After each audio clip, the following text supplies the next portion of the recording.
சிம்ரன், இன்னைக்கு என்ன சமையல் பண்ணிட்டு இருக்கா? உங்களுக்கு பிடிச்ச மாதிரியே காடையை நல்லா பொரிச்சிட்டு இருக்கேன். கொஞ்ச நேரத்துல ரெடி ஆயிரும், சாப்பிட வாங்க. ஏன்னா நீங்க காலையிலேயே எழும்பி கடைக்கு போய் நல்ல காடையா வாங்கிட்டு வந்தே பத்தியெல்லாம் அதனாலதான்.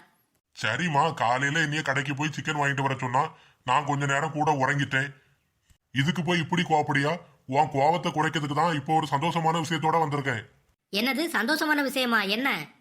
சிம்ரன், நம்ம பக்கத்து தெருவுல சுரேஷ் அண்ணன் இருக்காவல்ல, அவி அன்னைக்கு காலையில மலையடி வரத்துக்கு போயிருக்காவ.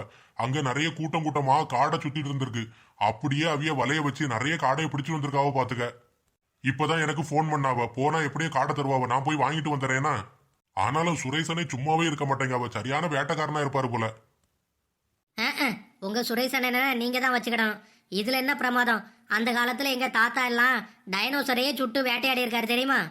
அப்படியே சிம்ரன், ஆனா இப்பெல்லாம் டைனோசரே கிடையாதுல்ல. எப்படி இருக்கும்? அதான் எங்க தாத்தா எல்லாத்தையும் சுட்டு விட்டார்ல. சரி, அப்ப டைனோசர் முட்டை இருக்கும்ல, அது எங்க?